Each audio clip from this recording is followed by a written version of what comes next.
how many kids did I start off with? I started very progressively. So I started off with one or two, and then one added, and then another one added. And today I've got I've got more than 30 weekly subscriptions.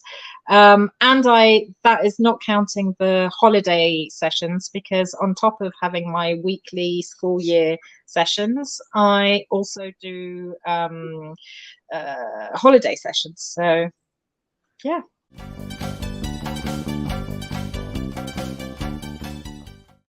Hi everyone, it's Stefani here from the Creative Crafting Club, and I am very happy to have CCC Academy member Solenne with us here today to tell us a bit about her club and her story. And her club's name is Craftorama, which is so fun. Welcome, Solenne. Thank you. Well, I'd like to thank you for this opportunity, really. It's great to be here, and it's amazing to speak to you after a year or a year and a half of having started CCC membership. Great. It's awesome to have you here. So, Solenne, could you tell us a little bit about yourself, just where you're from, your background, just a little 1-minute intro, please? I'm 45 years old. I am half French, half British, mother to two grown-up kids, 22 and 26, who have now left home. I went to an international school, traveled around the world for a few years before settling down in France, because I initially grew up between UK, France, and Vanuatu, which is next to Australia. And I settled back down in France, maybe 16 years ago or something like that. And what else? I've always spoken fluent English and French, which is a major bonus that I'm very grateful for. And it's opened many doors, as you'll see probably further down the line in this interview. Awesome. So tell us a bit about what your life was like before you started your club. What did you do? Before I opened my club, life was pretty dull. I was spending very long hours in front of the computer screen with barely any interaction with anybody on a daily basis, except my partner. My days didn't really have any rhythm per se. I didn't have much to look forward to, put it that way. And it was the same thing day in, day out. Some days I was even working in my PJs before I realized it was already almost evening. So, yeah, I mean, don't get me wrong. My day job brings me the financial side of things, the stability that I need in that aspect, but it just didn't cater for my social or emotional stability at all. I can totally relate with that. So what was your biggest challenge before starting your club?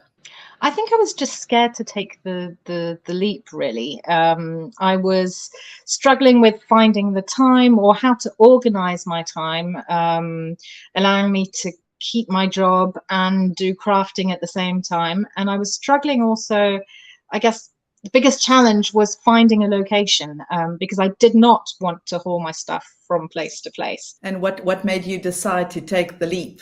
There was a lot of what if, what if this, what if I fail, what if I can't, what if blah, blah, blah. So until my partner said, well, stop doubting, stop speaking about it, just do it. We'll cross that bridge when or if we get there. He was a huge support, maybe also just to get rid of the tons of crafting supplies that I had building up all over the place at home. So I started looking for a place on and off until one day I found what I thought would probably be the perfect place. Wasn't very big, isn't very big. It's a 27 square meter shop front with parking space just off the main street in the center of a busy village, right between a bakery and a nursery. So basically lots of people driving and walking by every single day. Plus it's only 5-minute walk from all the schools here, and the rent was affordable, well, for us both having a full-time job. So we discussed it and decided to go for it. And here I am a year later offering bilingual crafting sessions for kids and adults, so both in English and French. as I was saying earlier on, that's where the being bilingual kicks in, because I play on both the crafting side and the English lessons. Being in France, people are actually very interested in the mix of both. So we've had quite a few members already signed up within the first year. I've got quite a few signed up already for next year, just from word of mouth. And tomorrow is the Forum of Associations, where clubs showcase what they have to offer, and generally where people get the most subscriptions to the clubs. So I'm pretty happy because it's looking to be a promising year. Incredible. Okay, so I'm going to ask you a bunch more questions about that soon. So you joined the CCC Academy in June last year, and I remember seeing a post around October to say you are now going to launch your first classes. So it basically took you July, August, September, 3 months to get that line store, get everything ready, and launch your classes. So just talk us through that a little bit. And then now it's a year later after launching, almost 11 months. How did that process look for you? Super stressful, but at the same time, I didn't have much time to think about it because, as you said, I basically joined in June. And I was like, why not? Let's see. But I didn't really have a deadline at that point. And then came the process of, right, I'm going to try and find my own space, see, and we'll take it from there. So still nothing really planned.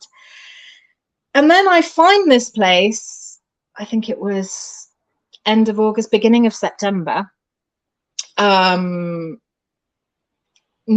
that if I didn't take this shop front, somebody else would. So I had to act fast. Called the landlord, who I don't know why he decided to trust me, because I had nothing, concrete. I had nothing opened. I hadn't even opened the entity yet. So that it was just, it was a hi, I want to do this. Will you rent to me? It's basically yes or no. And he said yes for some reason. And so we signed. The Forum of Associations was the first week of September. I hadn't signed the lease yet. I went to the Forum of Associations with flyers that I basically printed out myself. They didn't look great, but anyway, the information was there. Information which, I had a place, I had a time, but I hadn't even signed for that place. So I was like, oh my goodness, what am I doing? So I took up the first subscriptions and signed the lease maybe a week or 10 days later. The person who was here moved out. My boyfriend started doing the renovation works, and we opened mid-October, and that's it. So everything went really fast. I didn't really have time to process anything. So sometimes that's a good thing. I guess it is. And how did you market your club? How many students did you start off with? How did I market it? I think I just went to all the schools. I went to all the kindergartens, and went in front of the schools and gave them my flyers that I printed out myself. Sent emails to the local associations and whatnot. I obviously went to the nursery and the bakery, and I put flyers up there. How many kids did I start off with? I started very progressively. So I started off with 1 or 2, and then one added, and then another one added. And today I've got I've got more than 30 weekly subscriptions. And that is not counting the holiday sessions, because on top of having my weekly school year sessions, I also do holiday sessions. So yeah. Okay. So do you do termly sessions where you have children coming every week for a class, and then you have a holiday club on top of that? So you've got more than 30 students coming to your club every week for classes. And how much do you charge per class? or per I month or term? charge, so I have different variations. I have longer sessions on Wednesdays because in France children don't have school on Wednesdays. So for 1 hour Oh, session, wow. Yes. um, yeah, that's not bad. But then again, they have generally longer days on Monday, Tuesday, Thursday, and Friday than what happens elsewhere in the world. So for 1 hour sessions, I charge 59 a month, euros. And on Mondays, Tuesdays, and Thursdays, they are 45-minute sessions, and I charge 48 euros a month. Okay, so that's 4 regular classes per week, and then what is that correct? So they come once a week, Yes. and I teach on Mondays, Tuesdays, Wednesdays, and Thursdays. Yes, so 4. Okay. And I have 2 sessions on Mondays, 2 sessions on Tuesdays. Well, 2 every day actually, 2 on Wednesdays and 2 on Thursdays. Okay, so are your classes smallish? How many Yeah, students do you accommodate per I class? can. Let's say I could teach more. However, I've chosen to stay between 10 and 12 maximum. That's where my comfort zone is. Well, Um, that's and also because, as I was saying, I also have my full-time day job, and I'm teaching. So basically, I start working earlier now in the mornings so that I can stop earlier and do my after-school sessions after my day job. So oh yeah, wow, okay, and that's when a full day. on holidays, I take a part-time from my job so that I can do part-time work and then do holiday sessions during the day. Okay, okay. And do you see the same students from your term classes attend the holiday club, or is it a different crowd? Both. I have the same regular students who come, some of them, and I also have some who are not attending regularly and who enjoy coming for the holidays, either because they don't have time to attend regularly or they have other activities that they have to choose between. So yeah, I have a bit of both. And tell me a little bit about so you do the crafts and as well as the English lessons. Do you create your own crafts or do you use the crafts in the curriculum? So I use a lot of the crafts from the curriculum, which have proven to be a great help, especially when launching. I still use them today, a year after, and I think I will continue using them because they are very, very well designed and extremely simple lesson plans to follow. And they're very well thought out for the age groups, so it's extremely helpful to use them.